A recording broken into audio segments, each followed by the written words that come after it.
एक ऐसा नाम जिसे सुनते ही आज भी खामोशी छा जाती है। एक ऐसा चेहरा जिसे बहुत कम लोगों ने देखा, लेकिन जिसका खौफ पूरी दुनिया ने महसूस किया।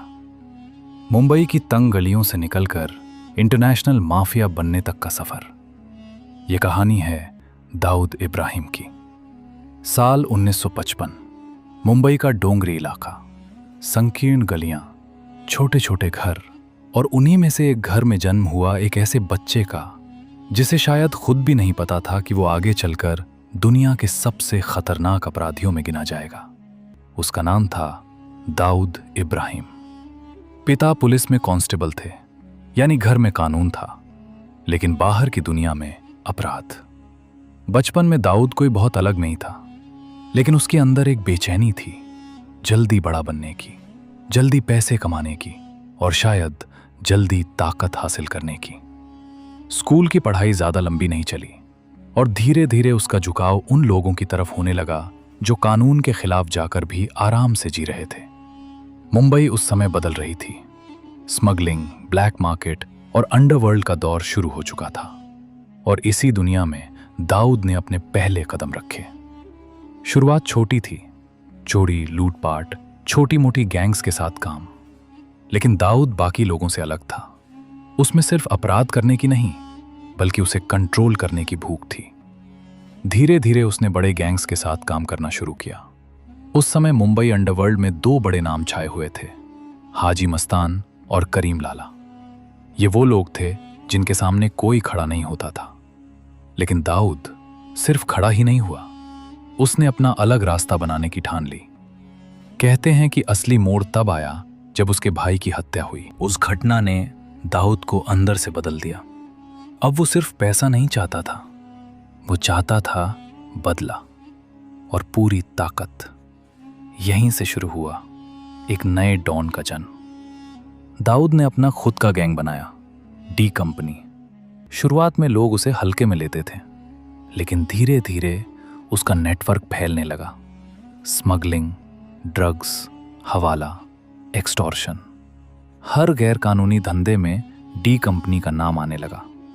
मुंबई की सड़कों पर अब सिर्फ डर नहीं था, अब वहां दाऊद का नाम था। लोग कहते हैं अगर किसी का फोन आता था और सामने से आवाज आती थी, भाई बोल रहा है, तो सामने वाला इंसान बिना कुछ पूछे काम कर देता था। यही था उसका खौफ। धीरे धीरे दाऊद ने मुंबई अंडरवर्ल्ड पर कब्जा कर लिया। पुराने डॉन पीछे हटने लगे और एक नया नाम सबसे ऊपर आ गया। लेकिन दाऊद सिर्फ मुंबई तक सीमित नहीं रहना चाहता था, उसकी नजरें अब दुनिया पर थीं। 1980 के दशक में उसने दुबई को अपना बेस बनाया। वहां से वो अपने पूरे नेटवर्क को कंट्रोल करता था। उसकी लाइफस्टाइल भी बदल चुकी थी। लग्जरी गाड़ियां, बड़े बंगले, हाई प्रोफाइल पार्टियां। लेकिन इन सब के पीछे छिपा था एक खतरनाक सच। दाऊद अब सिर्फ एक गैंगस्टर नहीं था, वो एक इंटरनेशनल माफिया बन चुका था।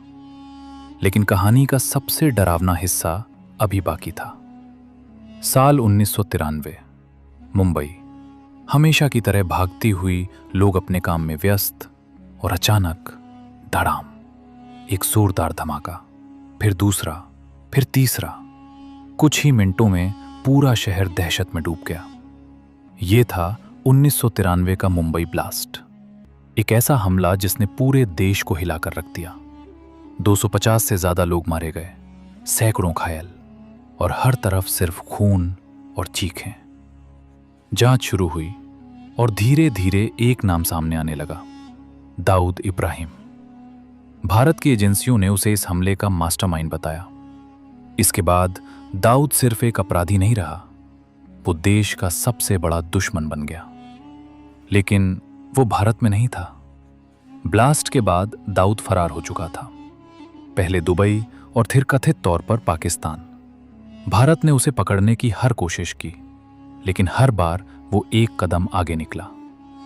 इंटरपोल ने उसके खिलाफ रेड कॉर्नर नोटिस जारी किया। अमेरिका ने उसे ग्लोबल टेररिस्ट घोषित किया, लेकिन फिर भी वो पकड़ में नहीं आया। इस बीच एक और दुनिया थी जहां दाऊद का असर साफ दिखता था, बॉलीवुड। कई रिपोर्ट्स में कहा गया कि फिल्म इंडस्ट्री में भी उसका दबदबा था। फिल्म फाइनेंसिंग, धमकियां और फोन कॉल्स। और इसी दौरान एक नाम और जुड़ा, संजय दत्त। 1993 ब्लास्ट केस में उनका नाम सामने आया, जिससे ये मामला और भी सुर्खियों में आ गया। दाऊद का नेटवर्क अब इतना बड़ा हो चुका था कि वो सिर्फ भारत ही नहीं बल्कि कई देशों में फैला हुआ था।